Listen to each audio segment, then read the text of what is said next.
morning. Good And happy morning. Sabbath. Happy Sabbath school. Alright, so this is the day that the Lord has made. We will Rejoice and be glad. Alright, especially in a day like this one, because it's the Sabbath, so we have extra special reasons to rejoice and be glad in it. Alright, so this is now the fifth week, week 5 of our journey with the Israelites.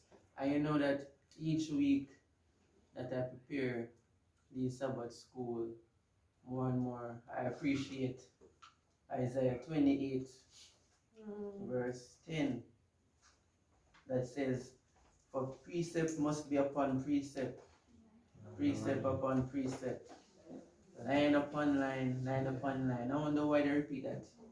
Let me go again. Emphasis. For precept must be upon precept, precept upon precept, line upon line, line upon line. Here a little, and there a little. Pastor says for emphasis. Because you know when you're doing Sabbath school or anything related to the Bible, you know that whole Bible, compare. Alright, so would you say rejoicing and being glad in the Sabbath is the same as calling the Sabbath a delight? Let me read it. Let me ask that question again. Everybody hearing me by the way? Yes. Alright. Would you say that rejoicing and being glad in the Sabbath is the same as calling the Sabbath a delight? Yes. Not hearing. Alright. Sure. People at the back. Alright, let me see if I can project some more. Okay. Would you say that rejoicing and being glad in the Sabbath is the same as calling the Sabbath a delight? Yes. Okay. So here is the following question now. Do you want to be completely sustained, maintained, and protected by God and receive the inheritance of heaven? Yes. Of course. Alright, then we have to call the Sabbath a delight. Turn to Isaiah 58, 13 to 14 to confirm the statement that I just made. To be completely sustained, maintained, and protected by God Himself and to receive the inheritance of heaven, we must call the Sabbath a delight. Somebody, Isaiah 58, 13 to 14. If thou turn away thy foot from the Sabbath, from doing thy pleasure on my holy day, and call the Sabbath a delight, the holy of the Lord, honorable, and shall honor him, not doing thine own ways, nor finding thine own pleasure, nor speaking thine own words, then shalt thou delight thyself in the Lord, and I will cause thee to ride upon the high places of the earth, and feed thee with the heritage of Jacob thy father, for the mouth of the Lord hath spoken. Right. So, in addition to calling the Sabbath a delight, we have to do what as well? Turn away what? Turn away our foot from doing our pleasure on the Sabbath. Yes. Alright, so, and there were 3 ways mentioned by which we can turn our feet from doing our own pleasure. What were those 3 things? Honor God. In the same scripture that we just read, gave 3 ways on how we can turn away. Don't speak our own words. Don't speak our own words. Own pleasure. Yeah. Not doing our own ways. And not doing our own ways. Alright. So all of us are gathered here this morning to worship God on the Sabbath, yes? Yes. But are our feet necessarily turned away from doing our own pleasure? Are we worshiping Him wholeheartedly? Or do we have some improvements to be made in Sabbath reform? In SDA Bible commentary, Sister White asks, where are the people who have had light from heaven to see that a breach has been made in the law of God? And this breach is the breach upon the Sabbath, because you know the Sunday, people going to church on Sunday, the spiritual Sabbath, the counterfeit Sabbath. It goes on to say that as the end approaches, the testimonies of God's servants will be more decided and more powerful, flashing the light of truth upon the systems of error and oppression that have been so long held the supremacy. The Lord has sent us messages for this time to establish Christianity upon an eternal basis. And all who believe present truth must stand, not in their own wisdom, but in God, and raise up the foundation of many generations. These will be registered in the books of heaven as repairs of the breach, the restorers of paths to dwell in. We are to remain in the truth, because it is the truth in the face of the bitterness, opposition. Alright, so as I just read it a while ago, Sister White labels true Sabbath keepers who believe in present truth as repairers of the breach. So that is another responsibility of ours, to repair the breach that Satan has created. And it goes on to say that all those who fall short of bearing this work, she goes on to charge us that I write this because many in the church are represented to me as seeing men like trees walking. They must have another and deeper experience before they discern the snares spread to them in the net of the deceiver. There must be no halfway work done now. The Lord calls for staunch, decided, whole-souled men and women to stand in the gap and make up the hedge. Alright, so last week when I asked which one, last week when I asked which one of the reforms were we struggling with, and everybody, most people said health reform, myself included. We should not neglect Sabbath reform, because they're supposed to be what? Repairs of the breach. All of the reforms are equally important. As I said, we're here, but are we really? Are we here with a hybrid intention to worship as well as to have our own pleasure, have our own conversation, do our own things? Okay, think about it. Because Sabbath, keeping the Sabbath is much more than coming to church physically, right? Amen. Right. Alright. So I'll leave you with that to think about. Alright, so now we get into the matter. Israelites. 5th week of the Israelites. Alright, so the first topic is God is no author of confusion. So King Saul made his calling an election very sure last week. Right? Right? He made his calling an election very sure last week. And that was the fate of Israel's first king. What we're going to do this week, this morning, is to look at the domino effect from having a king in the first place. As the title says, God is no author of confusion. Hence, God must be a God of order. 1 Corinthians 14 verse 40. What does that tell us? 1 Corinthians 14 verse 40. Let all things be done decently and in order. Straight, short and straight, right?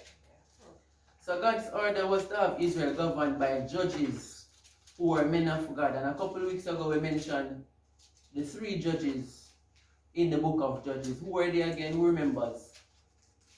Pardon? Who remember the judges we looked at a couple of weeks ago? Samson, Deborah, and starts with G.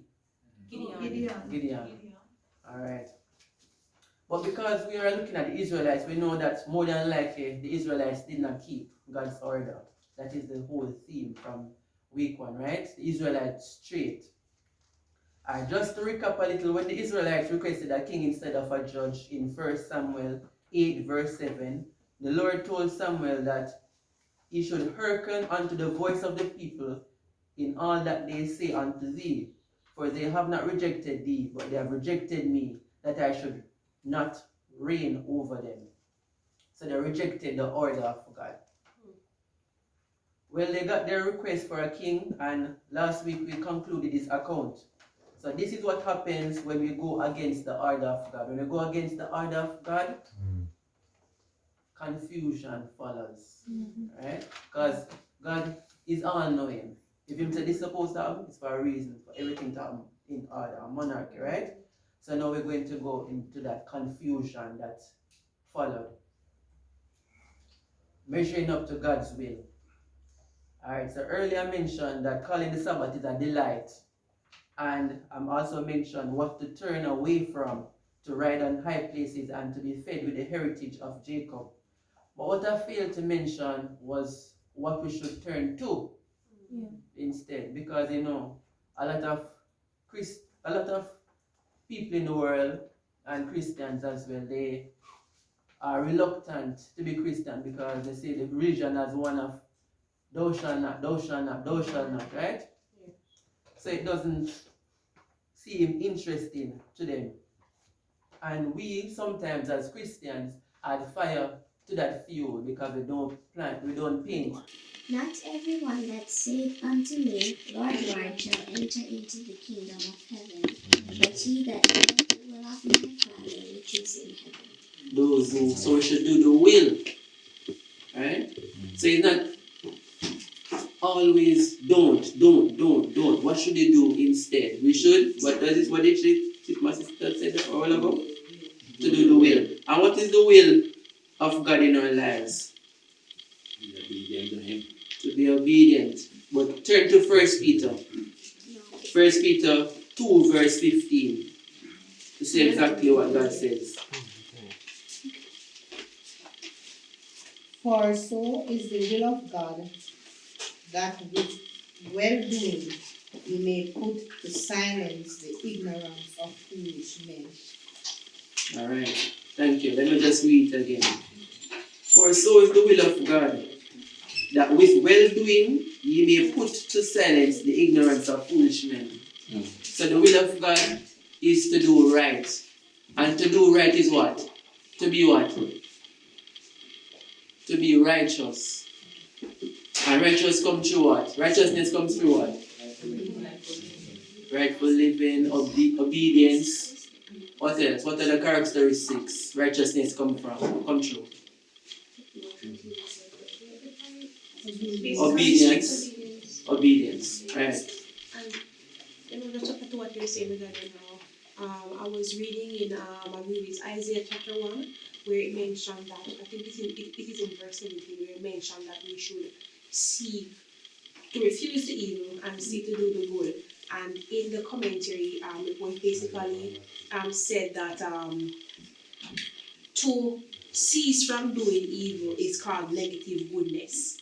Because all you did was to cease to do the wrong thing that you're supposed to do. Right. But then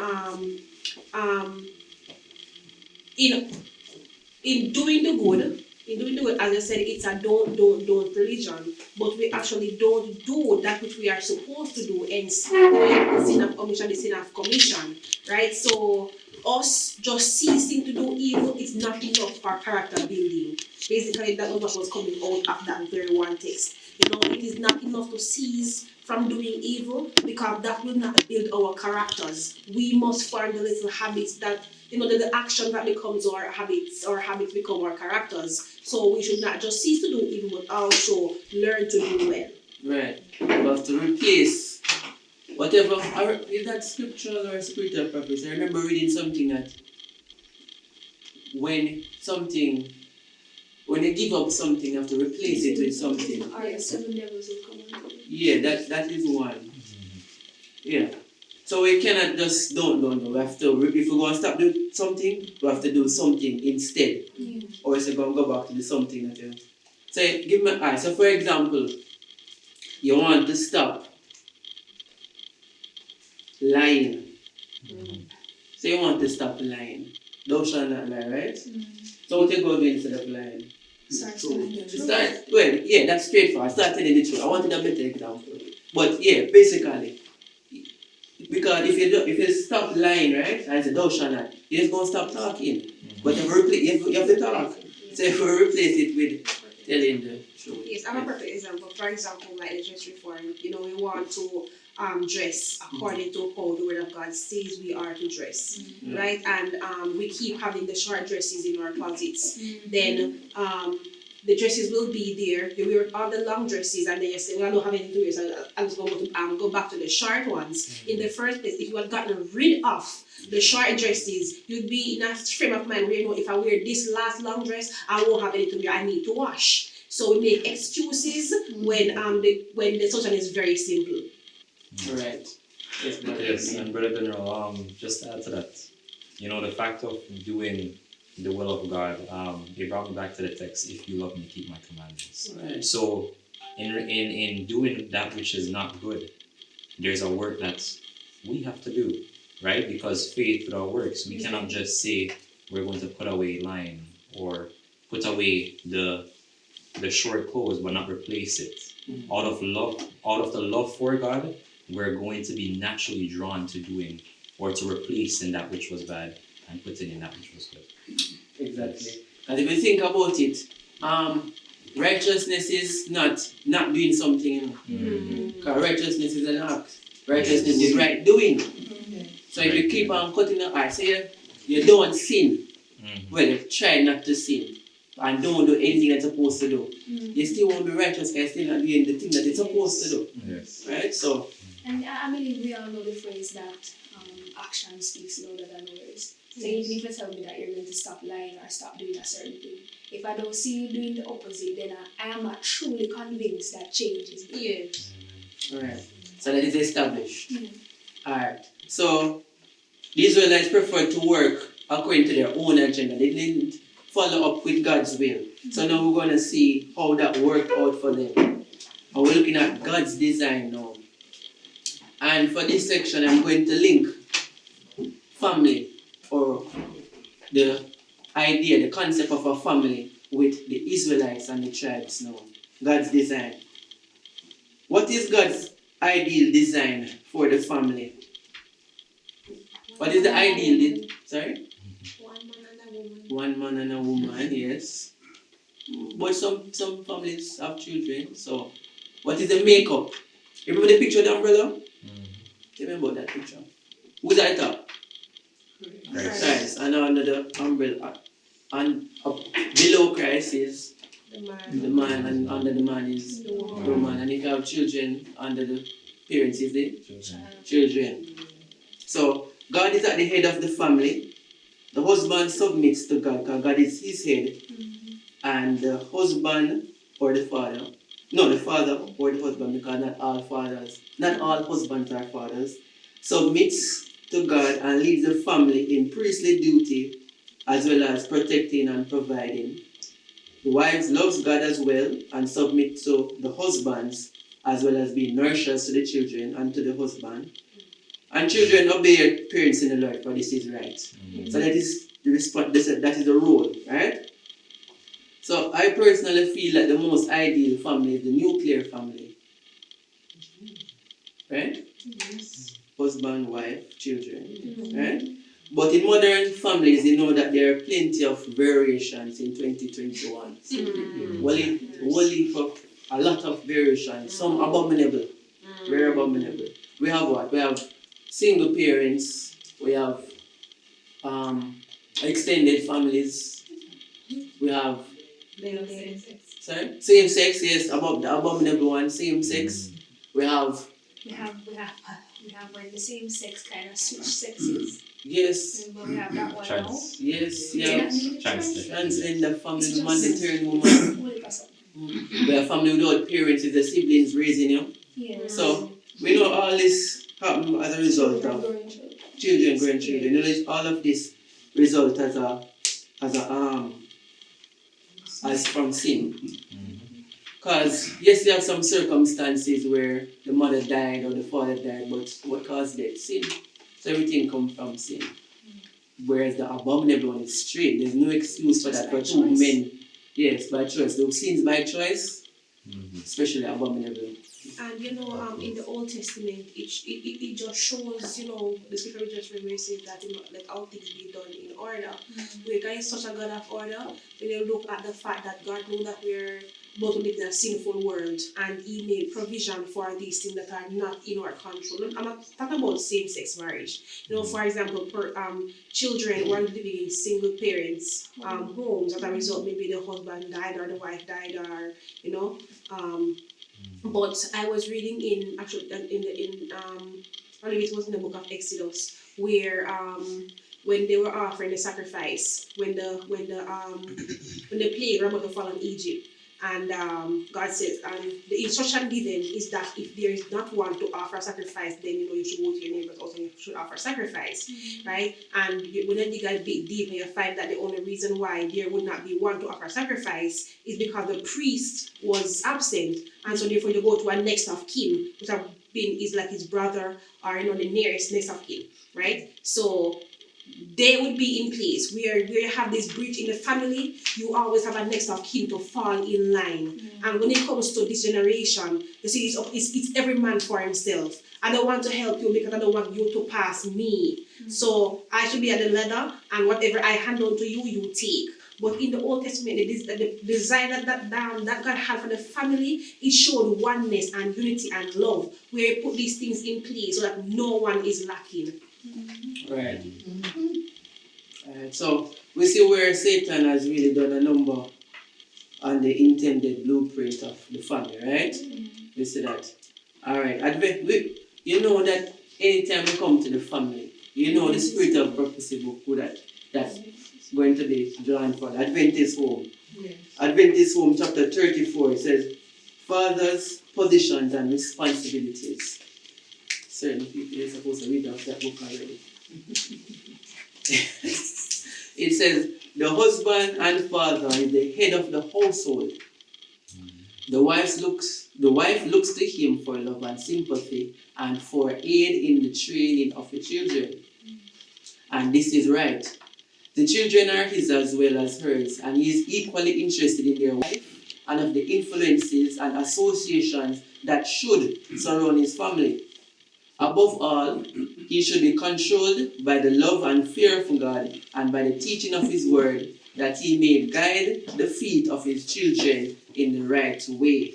So that is the role of the husband or the father. Alright, so from our personal observation, or maybe some of our own experiences, what are some of the effects we see happening to families with these missing leaders? Leaders being the supposed godly men. When you say a family without this figure, this godly father figure, what tends to happen to that family? It tells in society what is happening nowadays, and breakdown, no moral, Family there's no values. discipline, there's no, you have a low self-worth as men, you have a low self-worth. For female, you don't have an idea what type of husband to look to, and yourself, you're not balanced when it comes to your own family. But if you notice, just as how God has an order when it comes down to family, Satan has an order of how to break a family. Because when you take away the head, all the pressure is placed on the mother. The mother gets too stressed and cannot balance everything. So it might pass on to maybe the biggest child in the house. They themselves start to take up these responsibilities that they're not prepared for, hence they're not doing done right. And then the smaller ones come up not having behavior or even manners because the bigger sibling don't know how to teach these things. Because a child cannot teach a child. You need the experience of the older one, hence fathers and mothers. So they go outside to persons who actually make time for them because the mother is too busy. So they end up going into bad influence. Those bad influence teach them what they know, which is just bad things. And hence the cycle just continues. It continues. Right. Because each person is not carrying their load. And therefore it does not only breed criminals, but it also breeds criminality. Yeah. Right. So we sow in the wind and we are reaping the whirlwind. And that's why this world is full of so much broken people. You have to go back to the source of everything, and that is the family, the home. And in that very book you're reading from, Adventist Homes, says plainly where, most of the heartache and Starts from crime and violence that you see taking place in the world, you can trace it right back to the home. Right. Right. So you answered my second question perfectly, Sister Tassia. The second question would have been, what tends to happen to the flock, to the children when the father figure scatter, they become divided, right? Yes. Alright. So this is the case with the Israelites. Remember, we're linking the family to the tribe of the Israelites. So this is the case with the Israelites. The flock became divided. The tribes became divided. They didn't stick to having a godly father figure prescribed. And so the offspring of their action was apostasy, abominations, and continuous evil. Remember, what was God's order? Judge to lead. Alright? They didn't want to judge. It's like a wife saying they don't want a husband, they want a baby father to put it yeah, come on Realistic. yes, right? Yes. Alright. So we're gonna go into it now, how they rejecting the father figure led to continuous evil.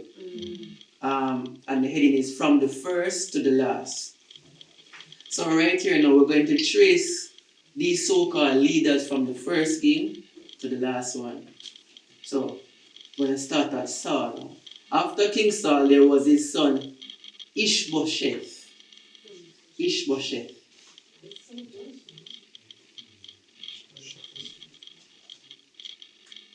Yes. And he was Saul's fourth son. So because all of Saul's sons were killed in battle, leaving Ishbosheth, Jonathan was supposed to take over. Jonathan died. So Ishbosheth wasn't really prepared because, it's usually the firstborn take over the rule after the father dies. Alright, so the tribe of Judah opposed to this and chose David instead to rule over the tribe, separating themselves from Israel. Division start. However, due to Ishbosheth's incompetence, he never really made a good king, and he lost his kingdom to David, who went on to rule over both Israel and Judah. Following so far? Can you go and get? Following so far? Yes. Alright. So, David did right in the sight of the Lord. He slept, but he came back, right? Yeah. Remember, we know how he slept. However, his son Solomon, how did Solomon do? He started right, Like who? just like Saul. Yeah. He started right just like Saul. And because of these wives that he took onto himself, he was hoping to convert other nations, yes. So he took on these Eden wives, hoping to convert them, but they end up converting him. And in the last, he turned his eyes towards God, Right. and he was forgiven. Right. Okay, so now Israel and Judah further segregated after Solomon's son Rehoboam took over and did evil. The people of Israel rose against his rulership with a civil movement led by Jeroboam. And Jeroboam was a man that God used to oppose the evil rulership of Rehoboam. Right? So, and God promised that if he was faithful, if Jeroboam was faithful, he would have blessed him with long rulership. But like Saul and Solomon, he rejected God. Right? Israelite, typical Israelite. So conclusively, Jeroboam becomes the king of Israel, and Rehoboam retains Judah. So look at this now. At first, Rehoboam was the king of Israel. Judah didn't like Rehoboam's leadership. That was half of the kingdom. Right. Wait, which one? Israel was bigger, man. Yeah. Oh. So, hold on. Rehoboam ruled Israel. Judah didn't like the rulership of Rehoboam. So, Jeroboam took rulership because they respected Jeroboam. He was a charismatic man like Saul. He had a wayward word, so the military leader. And in the end, Jeroboam took Israel But Into two tribes. hold on. Rehoboam retained Judah, right? Jeroboam. And Rehoboam had Israel. Alright, let me just leave it at that. Rehoboam retains Judah. I think I'm going to have difficult with the names. Rehoboam retains Judah and Jeroboam has Israel. Alright, let me just move on now. You see, this is what happens when the family is broken. It brings confusion. See, confusing your pair. It's if everybody had one father, it's like the family, when they have outside children, who are your father? Who are your mother? No, my mother did this part. That is the original design. So this is confusing me because the family is broken. So all this sound like a broken and confused family to me. It's like a family with no clear leader as to who has the authority. As a result, strife and contention rises. That is why it's important for families to be functional, because we cannot afford the tribes, which are the children, to become unruly. That's not how God intended his family to be. Alright, so now both these leaders, Jeroboam and Rehoboam, led their people to do wickedness in the sight of the Lord. Both Israel and the tribe of Judah did wickedly. In summary, I'm going to mention the kings from both camps after Solomon to the last and just state if they did good or evil in the sight of God. Alright, just bear with me. So I'm going to start with the kings of Judah. I'm just going to call their name and tell if they did good or evil. So Rehoboam did evil. After Rehoboam, his son Abijam did evil. After Abijam was his son Asa. Asa did what? Good. He did good, he did right. Jehoshaphat did right. Jehoram did evil. Ahaziah did evil. Athaliah, mother, did evil. Joash did right in youth, but evil in his old age. Uzziah, I should say, did right. Jotham did right. Ahaz did evil. Hezekiah, everyone knows Hezekiah. Hezekiah did what? Hezekiah. Good. Hezekiah. You know Hezekiah. Hezekiah did right. Manasseh, his son, did evil. Amon, his son, did evil. Josiah, his son, did right. Jehoaz did evil. Jehoiakim, son of Josiah, did evil. Jehoiachin, evil. Zedekiah, evil. That was the tribe. Did Manasseh have like a two thing where he Manasseh? did evil and then he repented? Manasseh, evil. Manasseh, evil. Manasseh, evil. Evil. In the beginning. But eventually turned. But he started with evil. He started with evil. Alright, so those were the kings of Judah. Now we'll go to Israel. So you see, this was way more evil than good. It fluctuated, but it fluctuated a little bit. Too much evil. Let us go to Israel now, starting with Jeroboam. Jeroboam did evil. His son Nadab, evil. Baasha, evil. Elah, evil. Zimri, evil. Omri, evil. Ahab, evil. Ahaziah, what did Ahaziah do? Evil. Jehoram, evil. Jehu, mix, good and evil. Good at the first, evil at the end. Jehoaz, evil. Joash, evil. Jeroboam the second, evil. Zachariah, evil. Shalom, evil. Menahem, evil. Pekahiah, evil. Pekah. So, obviously, who did worse? Which tribe? Israel. The only good, was there any good king? There's only half. The best they did was a mixed king who did good and evil. So, we see here that this stem from broken family. But you can realize the trend was going on, even though one part had a mix of good and evil.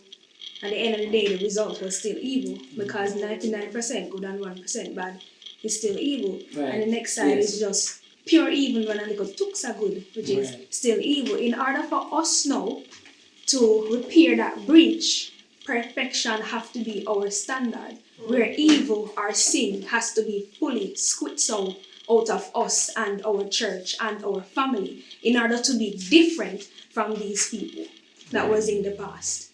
Right. The Where is standard. it? Yes. What is the good question? What is the good that Jehu did? Jehu? I have to be honest, I'm not 100%. Jehu was on which tribe again? Israel, northern tribe. Yeah, it did part in his early days.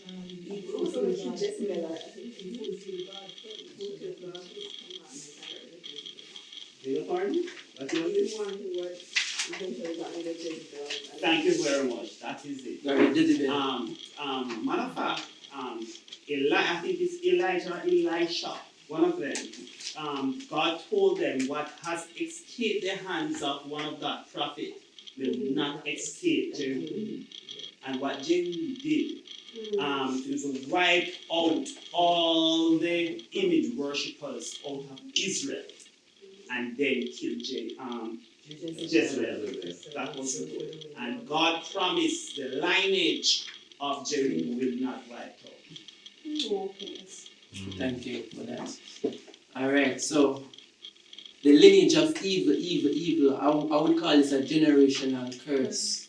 And we see that in families today, still, don't we? Right? Right. Alright, so Prophets and Kings chapter 23 put the fates of the Israel this way because remember we just read evil. God is long suffering, right? But you know that after some time, judgment has to take place. Right. So listen to this now. Prophets and Kings chapter 23. It puts the fate of the Israel this way. It says that grievously had the children of Israel sinned against the Lord their God and wrought wicked things. The wicked things was continuous idolatry. Idolatry in the high places, low places, middle places, idolatry all around. And we know how God feels. You know that God is jealous of God, right? Don't play about his worship. So grievously had the children of Israel sinned against the Lord their God and wrought wicked things. They would not hear, but rejected his statutes and his covenant that he made with their fathers and his testimonies which he testified against them. It was because they had left all the commandments of the Lord their God and made them molten images, even 2 calves. Back in the wilderness, it was one. No, it's 2 calves. And made a grove and worshipped all the host of heavens and served Baal and refused steadfastly, stubborn. Steadfast means resolute. They refused steadfastly to repent that the Lord afflicted them and delivered them into the hand of spoilers until he had cast them out of his sight, in harmony with the plain warnings he had sent by all his servants, the prophets. So was Israel carried away out of their own land to Assyria, because they obeyed not the voice of the Lord their God, but transgressed his covenant and all that Moses, the servant of the Lord, commanded. Alright, so we see the judgment. The judgment was that they got sent into captivity.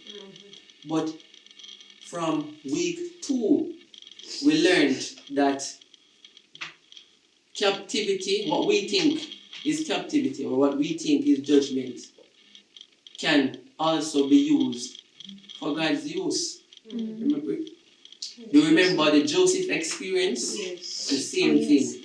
The same thing. Remember Joseph's captivity was used to set up a place for his family in the long run, remember?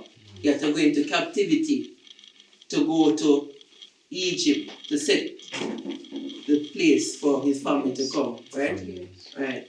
So too God uses the captivity of the Israelites in Babylon to advance to advance his gospel. In the same prophets and kings, it says that in the terrible judgment brought upon the 10 tribes, the Lord had a wise and merciful purpose, that which he could no longer do through them in the land of their fathers, he would seek to accomplish by scattering them among the heathen. This is what we should be doing as well, scattering among the heathen to repair the breach.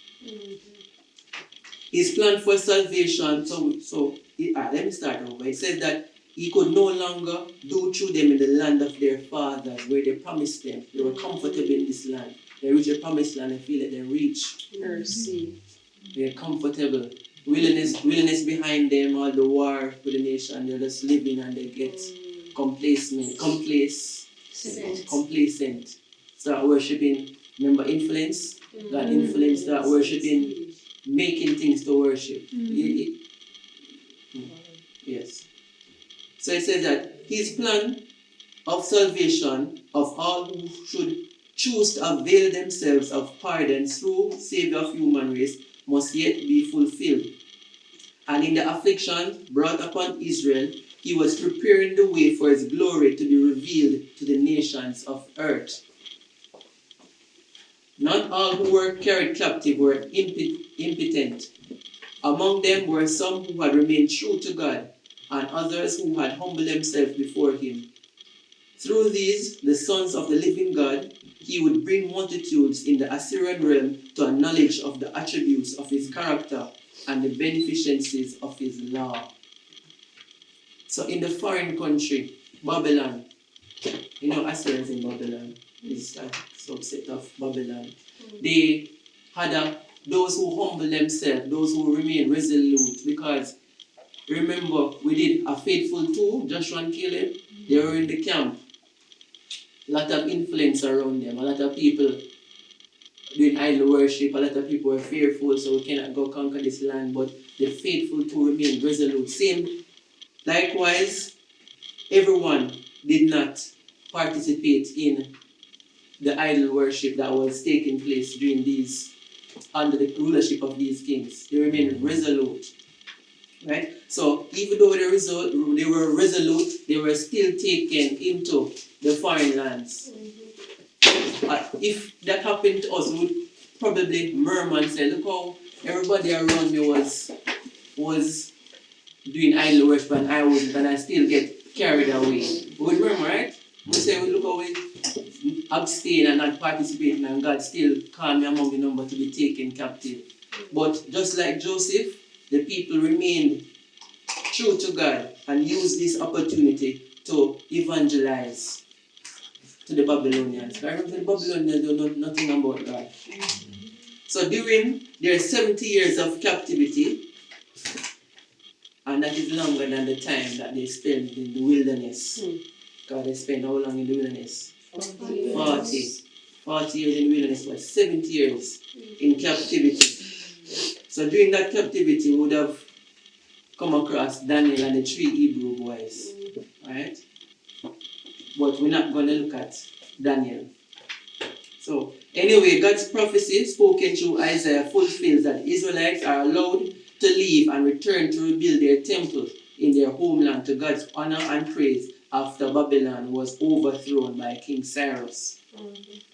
So, if we were following the script, next week we will look at Daniel and 3 Hebrew boys. But we are going to wrap up because next week is the last week. We're going to look at modern Israel and spiritual Israel. Right? So what we can take away from this week's Sabbath school is that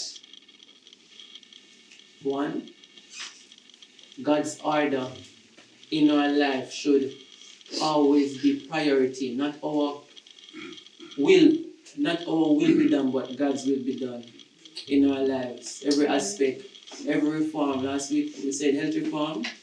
We said this week we said that Sabbath reform is also very relevant. Health reform, Sister Shanta said dress reform, all the reforms. God's will takes priority. Agree? Agree. So let us now pray.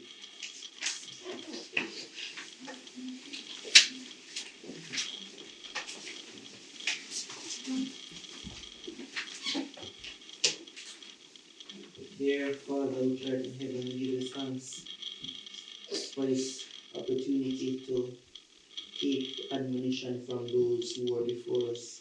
Help us to apply it to our lives, not just the law, the testimony thereof. Help us to not neglect our responsibility to reform until we reflect your lovely image. We ask for forgiveness of our sins, dear Lord, known and the unknown, and that we will not be complacent at all, but will always strive to achieve mastery, especially over our flesh. Thank you for all that you have done for us. Thank you for the Sabbath day that you have allowed us to see. We pray for your presence with us as we continue on your holy day. Help us to turn our feet away from doing our own pleasure, saying our own words, and having our own way, dear Lord, and instead do your will. In Jesus' name.